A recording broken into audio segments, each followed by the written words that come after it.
भारतीय मूल के ज़ोहरान ममदानी ने इतिहास रच दिया है।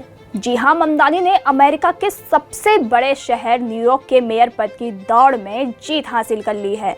ममदानी की यह जीत न केवल भारतीय अमेरिका समुदाय के लिए गर्व का क्षण है, बल्कि यह अमेरिकी राजनीति में विविधता और समावेशिता की नई मिसाल भी पेश करती है।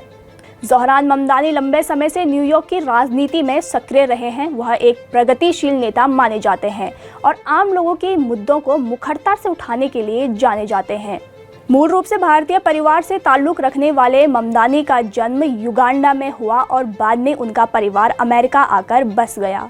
ममदानी ने अपनी जीत के बाद कहा, यह जीत केवल मेरी नहीं बल्कि उन सभी लोगों की है जिन्होंने एक समान और न्यायपूर्ण न्यूयॉर्क का सपना देखा है।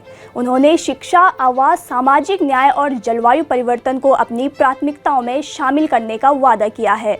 राजनीतिक विशेषज्ञों का मानना है कि ममदानी की जीत अमेरिका राजनीति में दक्षिण एशियाई समुदाय की बढ़ती ताकत को दर्शाती है और उनकी यह सफलता आने वाले समय में भारतीय मूल के युवाओं को राजनीति में सक्रिय भागीदारी के लिए प्रेरित करेगी। आपको बता दें, न्यूयॉर्क में हर 4 साल में मेयर चुना जाता है। मेयर के चुनाव की प्रक्रिया कई चरणों में पूरी होती है। यह चुनाव अमेरिकी राष्ट्रपति के चुनाव के अगले साल होता है। इसके लिए पहले पार्टी के स्तर पर प्राथमिक चुनाव होते हैं और इसमें अव्वल रहने वाले उम्मीदवार चुनाव में हिस्सा लेते हैं। न्यूयॉर्क में मेयर का चुनाव रैंक चॉइस वोटिंग के जरिए होता है। मेयर पद का चुनाव लड़ने के लिए अमेरिकी नागरिक होना जरूरी है, मतलब चुनाव होने से कम 1 साल पहले उसे न्यूयॉर्क शहर का निवासी होना जरूरी है।